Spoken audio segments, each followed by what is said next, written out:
We're going to start off with our guest from Pennsylvania, head women's volleyball coach from Penn State University, Coach Russ Rose, head men's soccer coach from Ohio State University,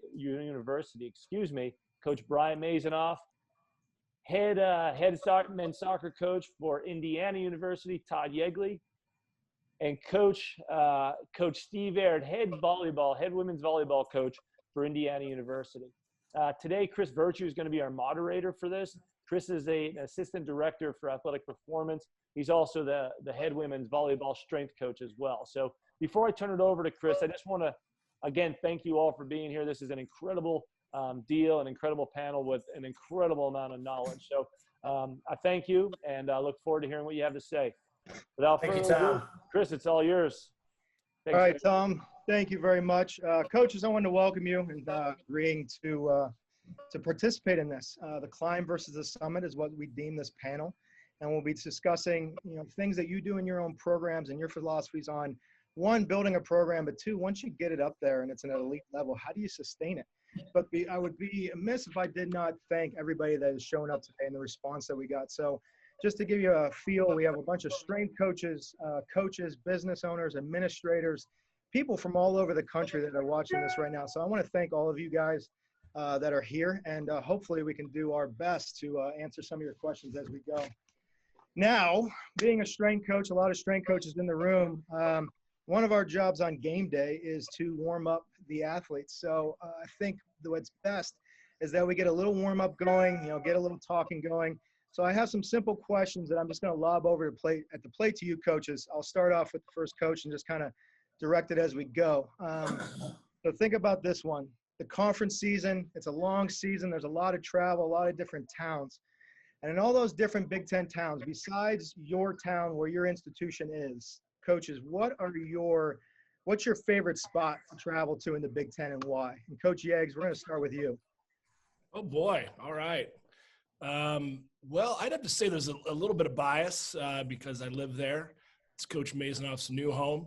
I love going back to Columbus because I spent a lot of years there with the Columbus crew and got a lot of fond memories, a lot of good friends. So anytime I go there, I get to kind of reminisce and kind of relive certainly some of my favorite days as a player and certainly my family.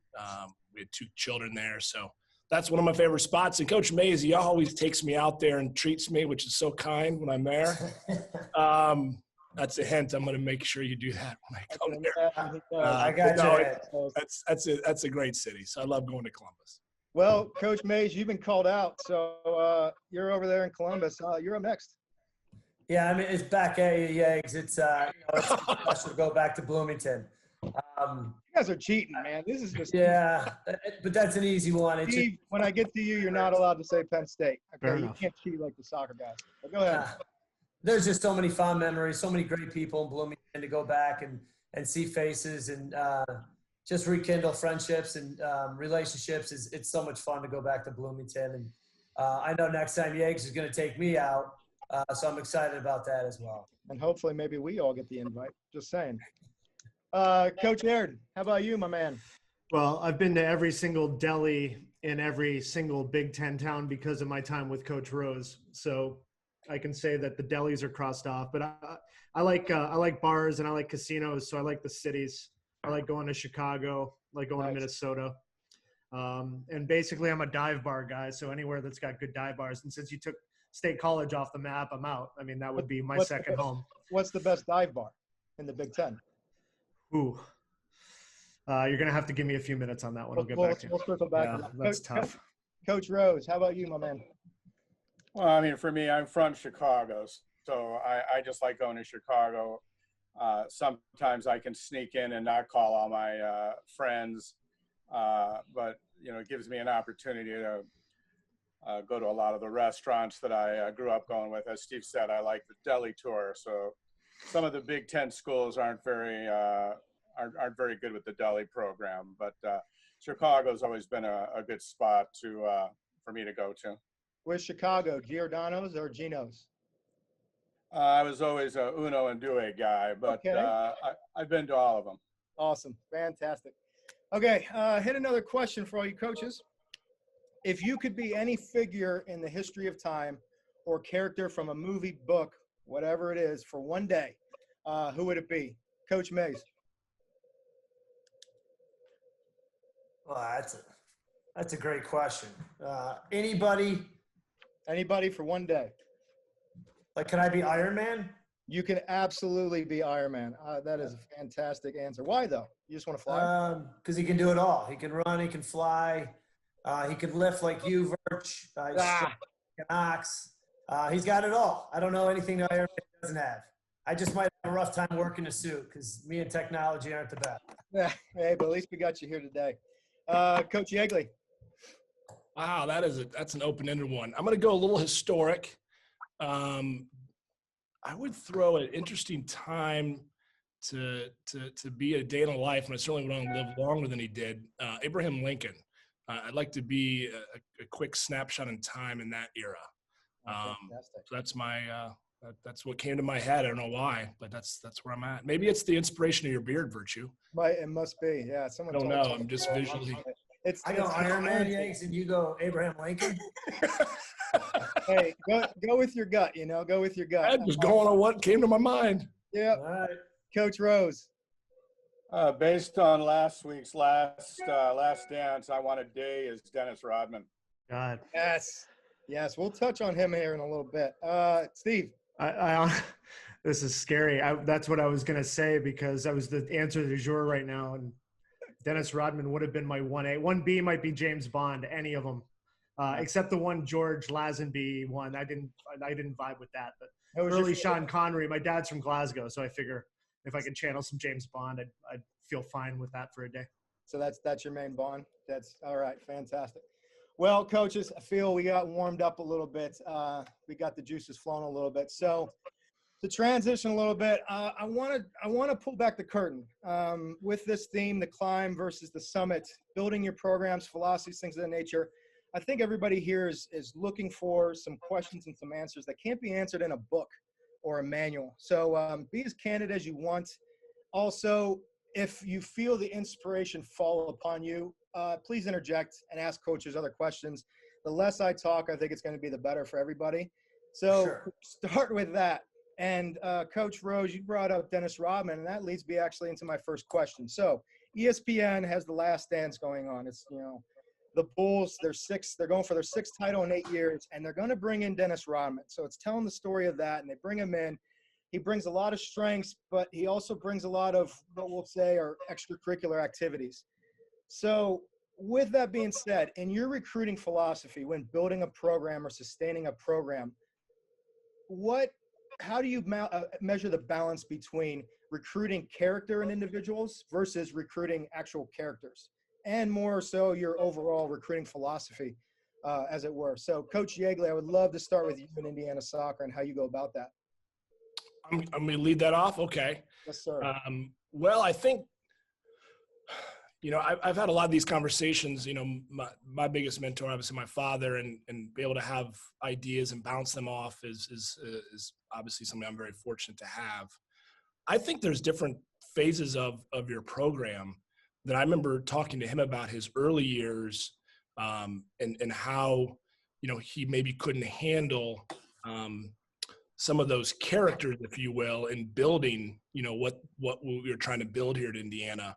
I do feel as you have more success and your culture is really strong and people understand what's expected, I think it's then that you can take on a challenge that will, one, enhance your team, bring a different perspective.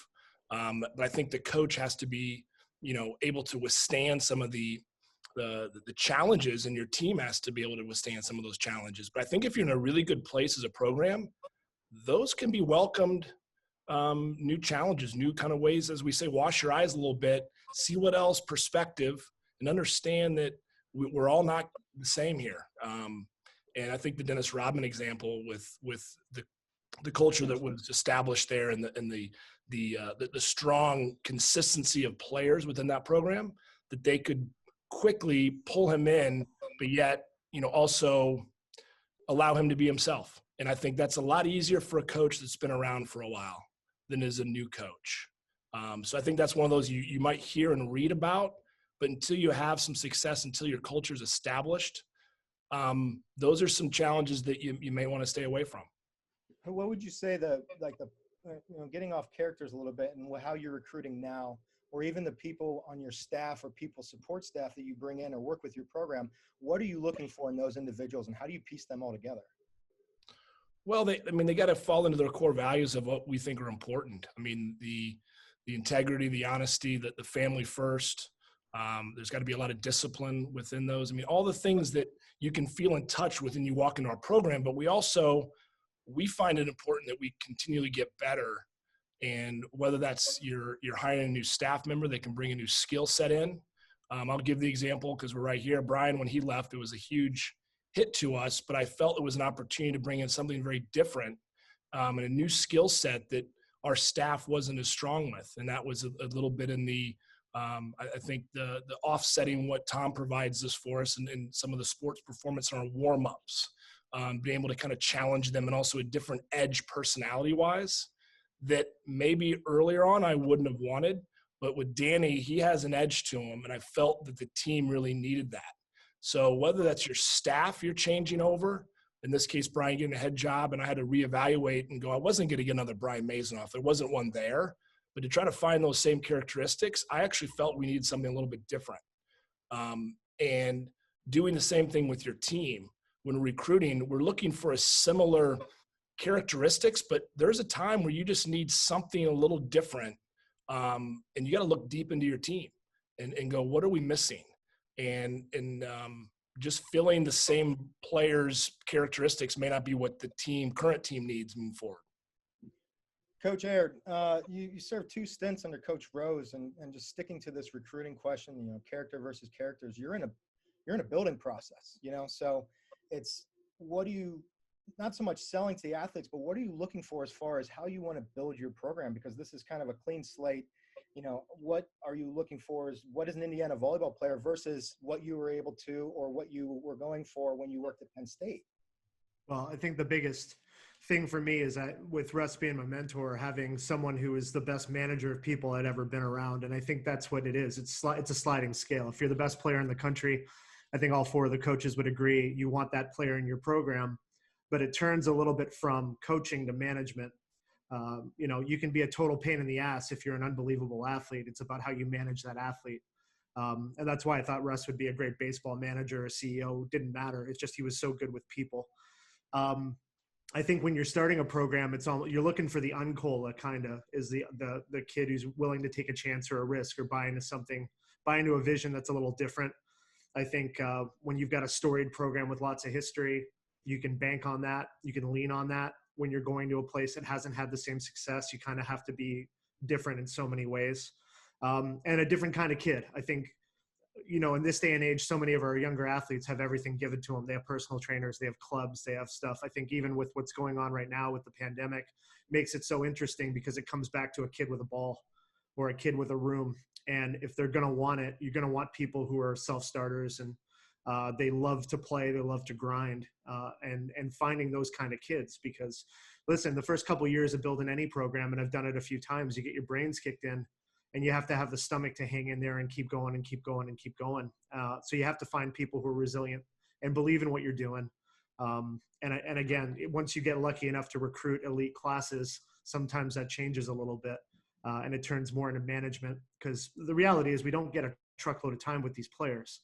And the NCAA rules are tough. So I think the self-starter, I think the visionary, I think the kind of kid who's trying to do something different when you're starting to build a program is pretty hard to identify. And if you can find them, you're in a pretty good spot.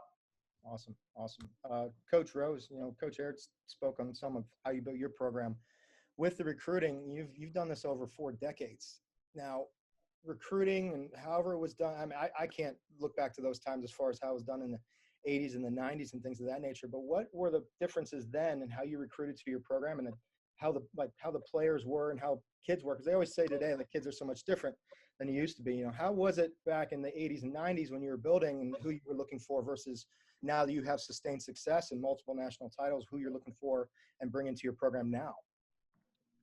Well, I mean, first off, to touch on the earlier question that Todd talked about, I've always had a big interest in recruiting characters because I need something to distract me in practice. And I would have had a real difficult time. Notre Dame pursued me once, and I interviewed at Notre Dame, and I just said, we'd have a lot of problems at Notre Dame. I started by telling them I was Jewish, and they go, well, that's okay. We have some Jewish professors. And I go, yeah, well, I'm a smart ass Jew. So, but nonetheless, so, I mean, I want people that, have some sort of edge to them so that it makes it a little more interesting for me. And I think all players have some sort of baggage. And I think Steve really touched on it as well. I think some of the top players maybe have more baggage, and after you have a more established program, you might have more wiggle room in taking advantage of some of that success, whether it deals with admissions or deals with trying to get some kids in. But over the course of time, or if you have a change of management at your school, or you run into tough times, all of a sudden those doors that used to be wide open down the hallway, you open your door and you hear all those doors shutting. And and that's a part of life as well. So recruiting, yeah, for sure, recruiting is different.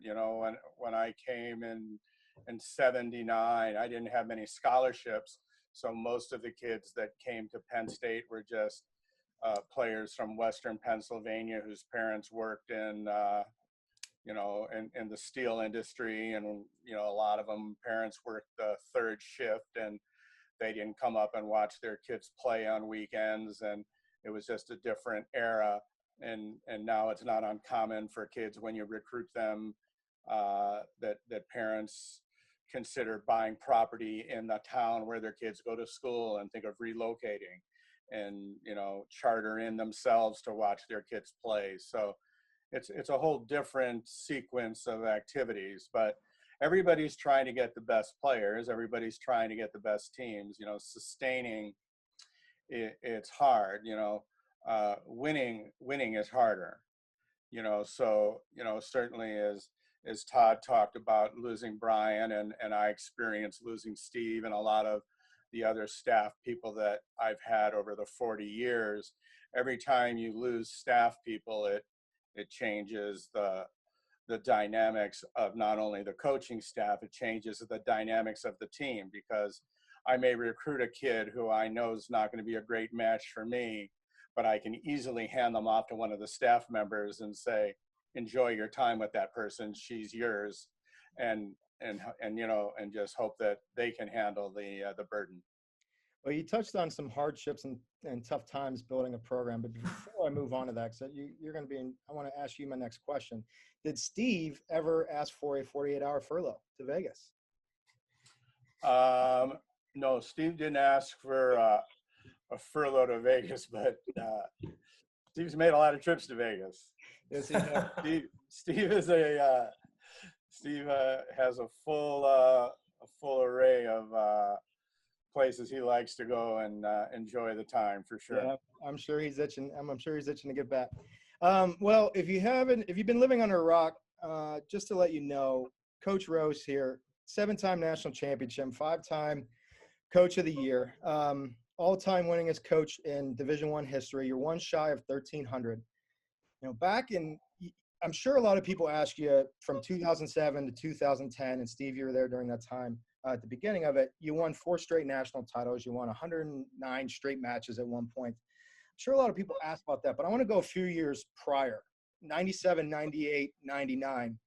You go to the national title match in 97 and 98, 2 straight years, you lose in 5, both years, to these big programs. And you've been building that program for 15, 18, 20 years. Can you take us back to that time? What was going on with those teams? What was, holding maybe those teams back? Was it just bad luck or anything like that? Did you reevaluate how you're running your program? And then what eventually, at the beginning of 99, what were you thinking going into that year that eventually got you over the hump? Well, I mean, it's no different than looking at the Last Dance, where the Bulls couldn't beat the Pistons. So whether it's you have a hard time beating one team, we lost to Long Beach one time and Stanford one time, I think, and it's when you get to the finals and you lose in 5 in the finals, it's certainly discouraging, but it's really hard to get to the Final Four. But building a program, for the early years at Penn State, we didn't even have full scholarships. So some of our really good teams in the early years, we only had 3 scholarships, but the kids worked really hard, and there was really no one monitoring what was going on in the gym, so we could train long hours, and it was hot, and it was brutal training back in the day. Things have changed, but when we finally won, it was more of a relief than it was validation. I don't think when somebody wins a championship, it validates their career or validates their system. It's just really hard to win. There's just a lot of good teams, a lot of great coaches, and a lot of great players out there. So getting yourself in a position to win is always the goal. And then hopefully having an environment or a culture where the players are relaxed and able to be themselves and not trip over themselves on the way to the event is really what you want to do. And I think, that's always been one of our strengths, that, we don't get in our way when we have a team that's capable of succeeding. Back in that time, losing those 2 straight, did you lose any sort of confidence or any confidence in the team, staff, whatever it be, or did you just kind of charge forward, say, this is what I trust, this is what we do, this will work? Well, you always look in hindsight. There's always a couple of substitution patterns that in hindsight you look at and say, I should have taken somebody out because they played so poorly, and maybe back-to-back national championship matches. But you think if somebody has a great season, that they'll snap out of it.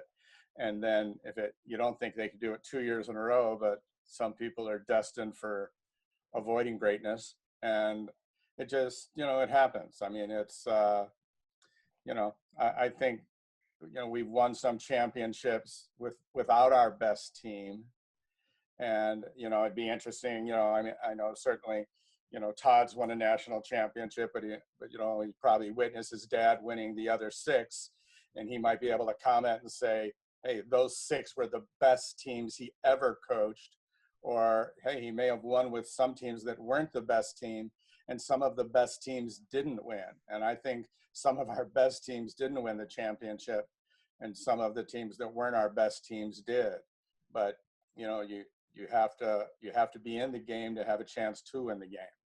That's an amazing insight. Thank you, Coach Rose. That actually speaks to my interest a little bit. It reminds me of Coach Yeagley. I want to take you back to 2017. Coach Rose was just talking about that. Sometimes the best teams don't win. In 2017, you went to the College Cup final. You were unbeaten that year going into that game, I believe. You dropped to Stanford in double overtime to just a crazy bounce of the ball. Can you take us back to, some were saying that was one of the best Indiana teams in the history of Indiana soccer, which has an illustrious history. Can you take us back to that locker room and what your maybe next steps were, like weeks, months following that going forward? Yeah, those are it was difficult. I guess what I looked at and try to remember is, Brian and I both lost our last game as a senior in the final in 1994 against Virginia. And I always go back to like it wouldn't have mattered what anyone said at that moment. There's nothing you can do except just be present and be there for them. But sometimes it's not even words. It's just being there and the shoulder, whatever it might be. And I think I try to think about that in the moment of like, well, how do I even respond to this? And I did feel as a player, like that's the low as low. I've still never watched a minute of that game. Nor will I. I don't need to go there. But what I learned from my father is that certainly the best teams don't always win. And he was on the bus with us when we left, and he doesn't say stuff unless he means it. And he wanted to address the team, and he got up on the bus, and he got up and he asked me if he could, and he's very respectful of trying to give me as much space. It's just how my dad is. But I said, of course, Dad, I'd like you to say something. And he stood up on the bus, and again, he goes, this might be, if not, one of the best teams ever wear the uniform. And, that's strong. For someone who has perspective since 1963 with this program, it gives context, it gives a story, and does it hurt? Does it help a little bit? Certainly, maybe not the time, but I do think it allows them to get perspective and understand that we're going to be okay. And that's just what you do. You get back and you get back to work. And I try to be as consistent, whether it's after the big win or the big loss, and the way that we respond to them and the way we get back to work. I don't think, Coach Rose has had a lot of them, and I've seen my father win a lot. I mean, the ones that get there, they're driven more than ever to keep going. They know how hard it is, and they want a taste of it again, and they want it for their players. That you don't get to enjoy the championship, nor do you get to really have time to feel sorry for yourself after losing. You just don't have time. It's ephemeral. If ever there is, that is it, and you got to move on. And I always keep telling myself that, because I do know what the next season can look like, and do know that there is better times ahead. And I also know there could be tougher times ahead when you put your head in the sand and pretend that it's going to be okay. If you keep winning and think it's going to be winning, we can just keep doing what we're doing, because it doesn't always work. So again, I felt like I had a lot of experience as a young coach, and that's only on the shoulders of what I can learn from my father. And obviously you look at what Russ has done at Penn State. They're incredibly mirroring in their careers, their championships, their consistency over decades is what I marveled at. And Coach Rose has been able to do that. To be relevant in 4 different decades is incredible. It just shows that, as Steve mentioned, you understand the game, but most importantly, understand people, and you know how to put a unit together. And there's a consistency of messaging.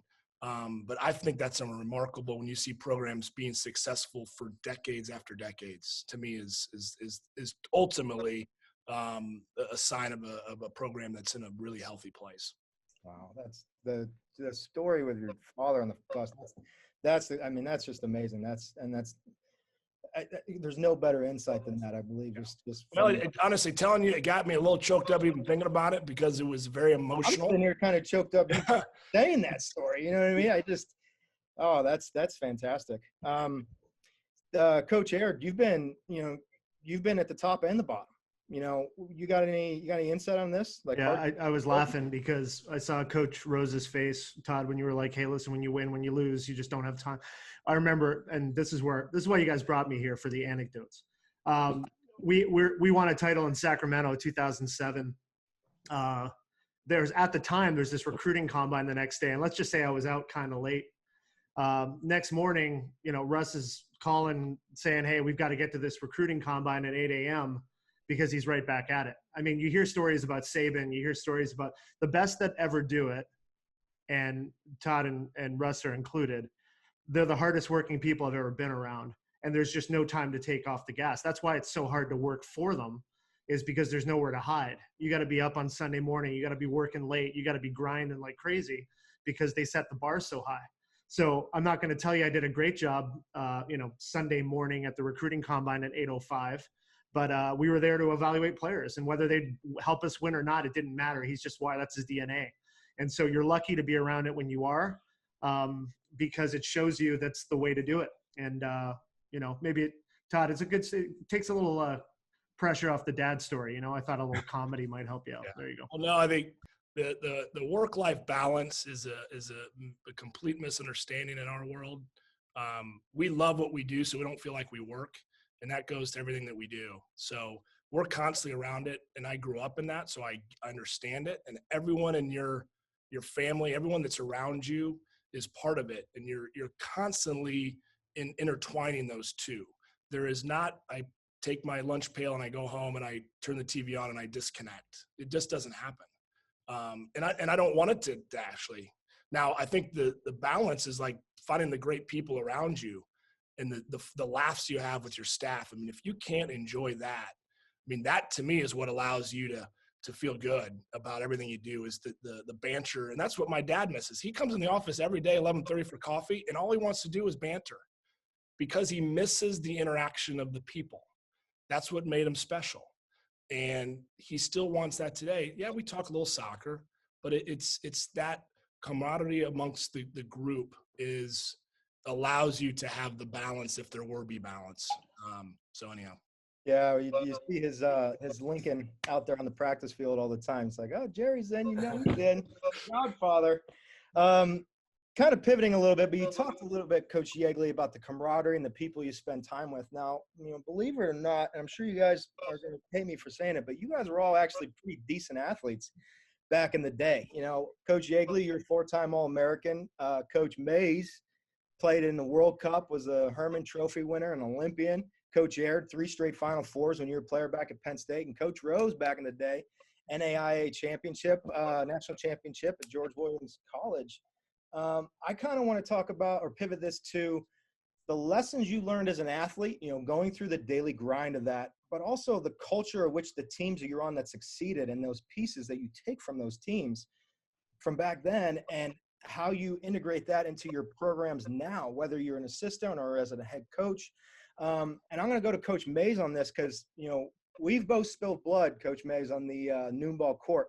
And everybody's like, hey, he played in the World Cup. He's like, yeah, that was nothing. But he still goes out on the field and plays with his players, and he kicks the crap out of half of them. Most of them, see, he's shaking his head now. But just even playing, like, it was annoying playing against you noon ball because you're just always going. You're an amazing athlete, even though you won't say it. But can you speak on that a little bit as far as your past successes and the career you had as a pro and in college and that nature, and also others, because you all played and you all succeeded at high level. Just jump in whenever. But Coach Mays, I'd love to get your thoughts on that. Yeah, I think it's it's a huge asset to be able to relate those experiences that you had as a player with the players you're currently coaching. I think for your players to know that you've been there, you've done that, you've been through the trenches, you know what it's like in the 90th minute when you can't feel your legs, but you gotta track back 50, 60 yards. The players really enjoy your ability to relate to them at a different level, knowing that you've been there and done that. So, I really enjoy passing those experiences along to my players because I think it's huge. And to be able to still, it's tough now, believe me, to jump in and do anything, but when I can jump in and do some stuff, I think it goes a long ways because, again, they can see that you can relate to them in different ways than if you haven't been there. Steve, you got any thoughts on that? I mean, you guys went to, 3 straight Final Fours. You're a team captain. You came from Canada, which I didn't even know had volleyball. Like, what drove you from being that successful athlete and then going on into what you've done so far? Well, I mean, I was a pretty average player. I mean, Coach watched me play during my career. I was an average player, but I thought I was a pretty good teammate. And I thought I had a pretty good feel for the dynamics of how teams worked. I tried to be a really good captain. I cared more about my teammates than most probably. And then I was lucky. I mean, I was able to work with the women's program while playing with the men's program and got to see 2 championship level programs operate. And that's kind of what launched my career and got me going. It was just the modeling. I think that's, I think players like it when they know you've been through it, so that when they're in workouts and stuff, they have a little bit, it's like, hey, I know what it feels like. It's kind of what Brian was saying. I know what it feels like to be gasping and have to grind it out. The other thing I'm really fortunate about, and I think all of us, and certainly the other coaches, we've had great athletes that we've been able to coach. So we can go into that bag of tricks and say, hey, I'm trying to develop you. We've had really good players. This is what they did. This is how they developed. There's a roadmap there for stuff. And I think those are really important things. I think players want to know that you know what the hell you're talking about, and they want to be able to hang out with you and grow and learn. And I think it's a grab bag of all of it. It's what Todd said. I want players to come into the office and ask me about what it was like coaching some of these players or what it felt like playing in a Final Four. I think that matters, and you grow closer because of it. Yeah, I'm going to, Chris, if I can just jump. Yeah, absolutely. I just want to say, when Brian was an assistant here, he was our best player. which was Believe it. partly aggravating. It got to the end, Maze. I did tell you at the end it was getting close. I said, Maze, you may not be the best player anymore. But for a while there, he clearly was our best player. He did tear his ACL, though. I mean, you got to. He did. But the ability to coach as you're playing is a really tough challenge. And having an assistant coach, this is for any coaches building a staff, that's invaluable. Now, as a head coach, I would have a very hard time doing that. I don't think you can have the big picture. I think occasionally, certainly if you can, great. But if you have an assistant who can jump into training and show them the way, if you will, and do it in a way that's at a level that, again, many of them can't even play at, is you can't even put into words what that does for your team. And he did a great job of holding them accountable as a teammate, if you will, in activities, and was able to really still coach, which I found really intriguing about Brian's ability to do that. And he was one of the best players I've ever played with, and obviously had a phenomenal career. He's the most humble guy, so he's not going to talk about it. But I also forced him, and there was days of practice using your staffs. There was times I said to Brian, I said, hey, I need you to get into someone today, because I know it's going to hit better when he said it than me. All of our voices can be a little bit drowned out at times. And, for me, that was always a weapon in the bag for me, was Brian's ability to come into a group and say something that was a bit edgier than what he typically says. And boy, it hit the points pretty good. So again, utilizing the strengths of your staff. I think a lot of us, have to continue to do that to get the most out of our team, because it doesn't need to be our voice, and it certainly can't be all the time. And Verge, can I piggyback on that real quick? Yeah, absolutely. And just as a head coach, it is hard to jump in and play. I still enjoy when I can, because you can, as an assistant coach, you can definitely see things a lot different playing next to your athletes. I was able to pick up little nuances that even as a head coach from the sideline, you can't pick up, just how you move, how you think. And just what Yeg said, if you do have somebody on the staff, like currently we have Matt Foldesy for us, he can jump in and play. And it is a huge asset to see things just a little bit differently when you can get next to them and pick the brains of your assistant coach if they can still jump in and play. So again, like Yeg said, when you're building a staff, if you can get that piece, it is very valuable. And going back to the root of the question, just the athletes and being able to relate to them. And, we've brought up multiple times, coaching is managing people and things of that nature. And these are all elite level people that we're trying to surround the team around. There's a large group that, they're not down, they're not out, but they're not engaged. Like, they're not present at times. Even the most elite players, sometimes they're not on all the time. And they're just kind of stumbling through maybe a certain period in their career, things of that nature. And they just need to be pushed back on the right path. How have you used your experiences back when you were an athlete, or throughout your years of experience? Do you deal with those kind of athletes and how you manage that? Like Coach Rose, I'm sure you've had a lot of, former players on your staff and get involved in practice, I'm sure, but even like the elite players, the Olympics, things of that nature, they don't all have great days. How do you manage that on a daily basis, or even on the macro as far as seasons go or career goes? Well, I mean, as opposed to, for sure, Todd and Brian, who were at the top of the game, and, a Herman Award winner. And I did see Steve's career, and he was the captain of a really good team with a couple future Olympians, and, so he was a great leader of his team. I was not a good player. And even when I was here at Penn State, when I got the job, I was never the best player on a women's team. But so it's easy for me to talk to the team, especially the players at the end of the bench, and identify with, hey, I know how it is to not play and to be on the team. And you have to make a choice about finding a role, accepting the role, and deciding it's what you want to do or not do. And it also, there's opportunities where I do have to talk to the top players and say, I've had some players where I'm just the messenger.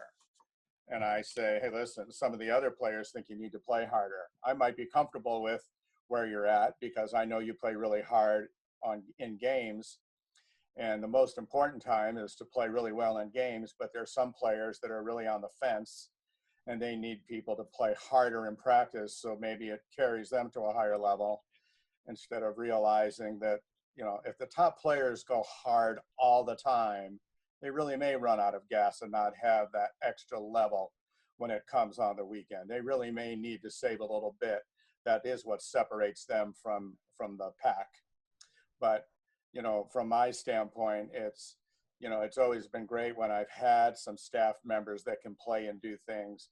And certainly our team has struggled when we haven't had people that can play and elevate the play of the team on the second side. As you know, I think what Todd and Brian were talking about is really critical, is to be able to have somebody playing with the team and then be able to say, hey, listen, they're not communicating, they're not this, they're not that. Those things that are happening on the floor are critical to team development, whatever the sport is. And you can't really see it from the outside, but if somebody's out there on the floor or on the field, they can sense it because they can feel it, because many times it's just kind of in the air and you can only grasp it by being in there. Wow, that's great insight. Mace, a lot of talk with you from both. I mean, the coach is talking about is like Coach Rose said, it's amazing, great to have someone on that second side. Now you've made the leap to head coach, and you're dealing with, I don't want to say a different level of athlete, but they don't have the Indiana bred into them as far as building a program and what you're doing there. So what are some of the different things that you're finding that were working at Indiana that aren't working at Ohio State maybe, or that are working at Ohio State and you've had to pivot maybe? Well, I mean, I just think one thing is the consistency of the standard that you demand. I think, at IU for 40 years, they've had that culture, that tradition, and the consistency to hold that standard every single day, to come every single day to training with that level of standard, I think is huge. And that's one thing for us that we're building of, that expectation that you bring it every single day, that everyday excellence that you're coming with every single day, that might be at Indiana that we're still trying to build at Ohio State is huge. And that's one thing that I take away, is that consistency to do everything at that high standard is huge.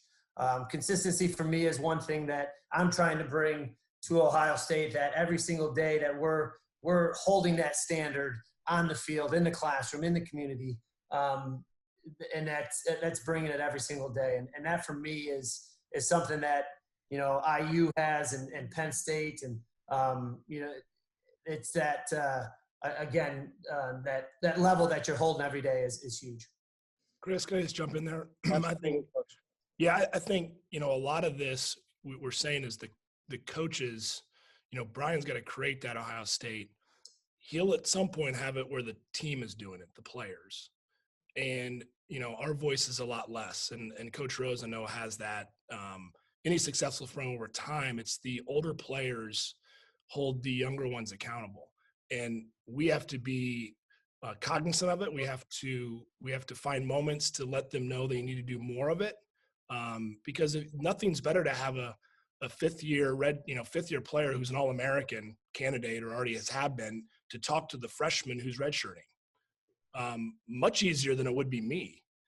Certainly, I never redshirted, and maybe someone on my staff hasn't. So, that you got to find those people and get those messages connected, and it needs to be organic.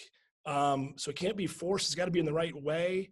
And that, again, is where I think it gets back to, you look at all the most successful coaches and programs, those people understand how to communicate when, what to say.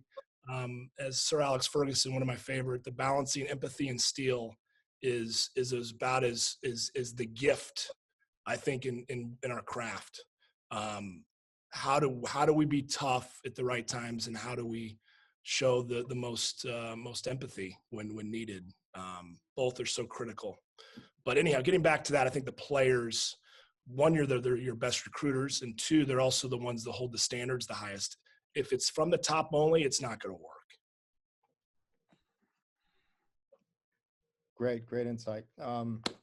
So with that being said, we've talked a lot about the internal daily thing, dealing with athletes, managing people, and things of that nature.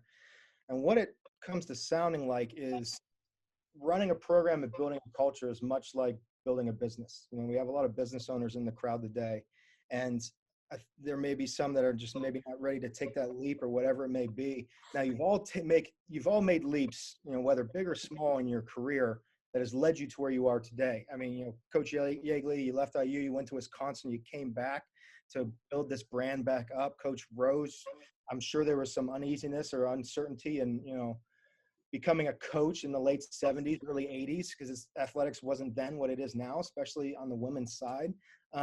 But Steve, I have this question for you. This is your second go around as CEO, building your brand, building a club. You had one on the verge, and then you pivoted to a team that was 1-19 in the best conference in the country. And you took a leap, you took a chance, and now you're building a brand and an ecosystem and things of that nature, staff, all that stuff. Can you speak some to how you use your experience in business and building a program in athletics in such a competitive conference? Well, I think it's always kind of been a passion. I mean, if you talk to Coach Rose about some of the stuff I did at Penn State, I think at times he might have been frustrated with me because I like volleyball, but I loved building stuff. So I think that's one of the things I like about this challenge. I don't think it's for everyone. It takes a stomach to do it. I think building the brand, you can affect pretty quickly. You can change a lot of the stuff around the program a lot faster than you can the product. The product takes time. I mean, it's in the college athletics, you can't come in and cut every player. That's certainly not the goal. I think when I got to both programs, it was trying to do the best I could to give them a great experience and be patient with the build of it. But the program's only going to change if the players care a lot.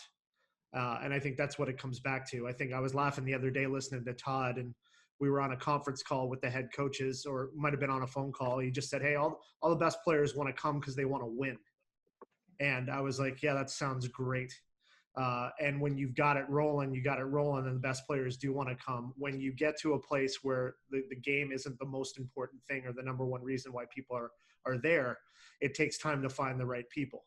But you can affect the brand and you can affect the edges of a program a lot more quickly than you can affect the performance. And then in our conference, we could be really, really good and still get beat up because there's so many good teams.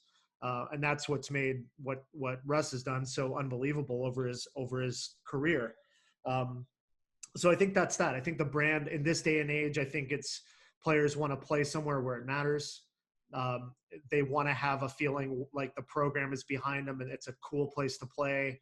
The crowd is interactive. There's some swagger to the program. And I think you can work on the edges of that pretty hard. But finding the right people where you're actually winning at a high level is something that's the slow climb of it. And that's what takes a lot of time and a lot of energy and a lot of patience. And it's not for everyone because, we're in a microwave society where people want to take a job and win 30 matches and be crowned coach of the year. And to do what, and I don't know enough about Brian's program, but I know that he's really good. It's going to take him some time and it's going to keep chipping away and getting better because he's got the DNA as well. We both had such great models that taught us how to do it. It'll come. It's just going to take longer than anyone wants it to take. And that's just the way this is.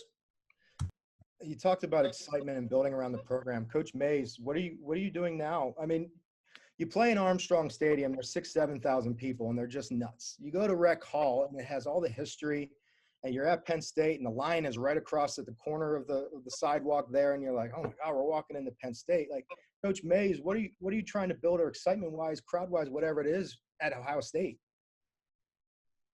Well, I mean, yeah, the excitement is to play in the big games. To keep your schedule playing against some of the best teams in the country. We're already in one of the best conferences in the country. So the excitement of the student athletes to come and to play in that environment, to be a part of our athletic department at Ohio State is huge. and to be able to sell that excitement to play your sport at the highest level against some of the best teams in the country. I mean, that's exciting for the student athletes that are coming to Columbus. Coach Rose, how have you seen athletics and programs and how it's grown over the years as far as what it was in the 80s, 90s, even early 2000s, and the just huge, I mean, Big Ten network is blown up, and, you know, there's more money being pumped into it, and staffs are getting bigger, and, you know, the brands are becoming more important. You know, how have you dealt with that over the years? Well, I mean, we were an independent for a little bit. Then we were in the Atlantic 10, and then we joined the Big Ten, and everything changed when we joined the Big Ten. The Big Ten as a conference is just a monster in all of the sports and everything they do. So, you know, certainly the Big Ten network has made a great contribution to the conference in a lot of ways. Certainly there's a lot of the exposure is one thing, the financial commitment is another thing, but just across the board, I think all of the coaches and all the various sports would just identify how competitive everything is. And certainly the growth of youth sports, it's, you know, I mean, it's a multi-billion-dollar industry. So people are always going to be putting money into their children's future in that area. And college athletics is one of the recipients of that area. So that change is always going to be taking place. So, you know, that's probably the biggest change that I've really recognized. The type of players that are coming in now is you know, Steve talked about a little bit earlier, with all the things that the kids have available to them now is just totally different than how it was in the old days. Coach Yeggs, you came back and they had the stars and you've added one yourself. How do you continue on that brand, or even, you know, change it and put it in your words or your fashion, or how you're trying to continue on what your father and those before you built? Yeah, I mean, the foundation was there. So it's really taking the blueprint and building on it. And it's not, we always say to the guys, you know, we ask them, leave your mark, and they can be in different ways. You know, one of my favorite books, Legacy with the All Blacks, and it's all about the jersey. And I think to give those contexts, that you need your alumni, you need the people around you that help build the program to be present. It's a great book. Yeah. Got it. Right here within reach. There's some great anecdotal in there, but it's all about the jersey. It's all about the program. And, you know, again, I love that part because I enjoy spending time with people. I enjoy interacting. But our alumni, when they're back, we want them in the locker room after the game. We want them to talk to the guys or just be around them. Storytelling is one of the best ways to learn. And, you know, I can still remember, and I don't know if there's any guys in this group that are one of our past players. I didn't look at the list, but I mean, I remember one of our guys coming to us. Brian will remember. We're in the hotel. This is the Saturday night between the semi and the final in 2012, and we have alumni in the bar area having a good time. And we walk through to get to our team room to have a kind of our final meeting the night before. And a couple of the players come into the room kind of like, Coach, man, what's going on over there? Like, and I go, what are you talking about? He's like, well, a couple of the alums pulled me aside and just started yelling at me. The job isn't done yet. If you think you've arrived, you haven't. So basically saying it's not good enough just to get to the final. And talk about pressure. I mean, if you sign up for this, you got pressure. It's how you look at it. And you got to stay present. But I love that moment because it is all about the interaction with the alumni, and two, what it means to win it to everyone. And obviously they're proud of them, what they've done, but it wasn't about a boy, good job in the semi, you know, enjoy the final. It's like, go kick their ass and show us the ring and then welcome to the club. And that's powerful. And that is powerful. Yeah. And so as much as I was, you know, maybe the guys in the bar maybe should have toned back a few bevies. Who knows what else they said to him, but those are little anecdotes that, you know, you can't make up. It's organic. I didn't put them there. I didn't make them say it. So anyhow, those are some things that our messaging with our alumni, whether that's through our tailgates that our parents are involved with, our camp is an extension of our IU soccer family. There's so many things that go into this that allows this to continue to grow. And I'm just the one that's in charge of moving it. And it's a big responsibility, and one I don't take lightly at all. But I also know that Indiana soccer will move on without me. It's bigger than any player, bigger than any coach. It's a well-established institution in our sport that I'm just going to see it hopefully continue to build on it. And when I'm done someday, hopefully someone else can keep it going. I love that, man. Bigger than any coach, bigger than any player. That is fantastic. On that mark, or on that note, you said in that leave your mark. I believe I've left my mark on this. I'm going to say goodbye to you here, guys, in a second. But before you get a chance to leave your mark on this conversation, the build or the climb versus the summit, I just want to thank everybody for showing up today. All the people in the crowd, the business owners, the administrators, the coaches, strength coaches, things of that nature. And thank you guys for pulling back the curtain and teaching us. I mean, this has been the best hour of this whole quarantine experience. So I want to thank you guys all for that. And this will be the last question that I have. And then you're not going to hear from me again. You're going to hear from Tom, because it's better to listen to Tom than listen to me anyways.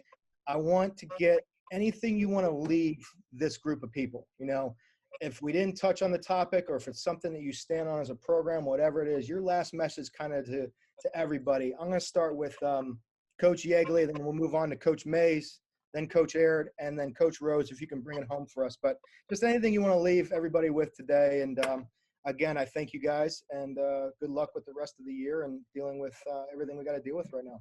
Coach Yeagley. Yeah, I think a few thoughts would be find a way to get your team to take ownership. That's when you know you have it going, and you can just step away. Speaking to my father through the years, he says that the best teams are ones that he could just step away, and all of the discipline and everything would be led by the players. So again, I think, you know, as younger coaches, we tend to get really involved with everything, and we got to develop the ability to step aside. I think also, as we mentioned earlier, it's, you know, kind of a great line, great book, again, Goldmine Effect, talks about kind of cultures of excellence, is just what Coach Rose said too. It's, you know, the phrase is you hire for attitude, fire for talent. We have it very opposite often. And I can tell you how many times I sat in that room with the coaches and said, man, that kid's talented, but it's like that, and it's not taking on a challenge and a character. That's kind of two different things. It's also getting enamored by talent. And I feel, again, find the attitude that fits your culture, but don't be afraid, as Coach Rose said, don't be afraid of the challenge. I think the biggest rewards are the ones that we help maybe a player that had some of these kind of ruffles, and we help them get through it. To me, those are some of the best parts of coaching, are those, but you can't have 22 of them. I don't know the magic number. I don't know if any of us do, but those are just some anecdotes to kind of wrap up for me. Coach Mays, any last notes from Columbus? Yeah, I think for me, just in terms of building a culture, I think, and I kind of said it already, I think consistency is one of the main things. No matter what your culture is all about, what you're teaching, it's that consistency that's every single day. You know, I say it a lot that, again, it's not the excellence of standard that we're developing here isn't on Tuesdays and Thursdays. It's not on weekends or just on game days. It's every single day. Sometimes that's the hard part, because bringing it every single day as a coach, as a leader, is tough. You know, sometimes you want to turn the other way. You don't feel like dealing with the same problem over and over, but you have to, because what you promote, you promote. And I think that consistency of what you do every day in terms of when you're building a culture, I think is huge. And it's tiring, and it's, sometimes it's really hard work, but again, that's what we signed up for. And I think it's got to be every single day, that standard and excellence when you're building something. Again, whether it's your words, your actions, consistency is huge to build the culture that you want. Fantastic. Coach Aird. I just think being authentic trumps most everything. I think that's one of the things I was lucky enough to learn from the best ever do it for a long time.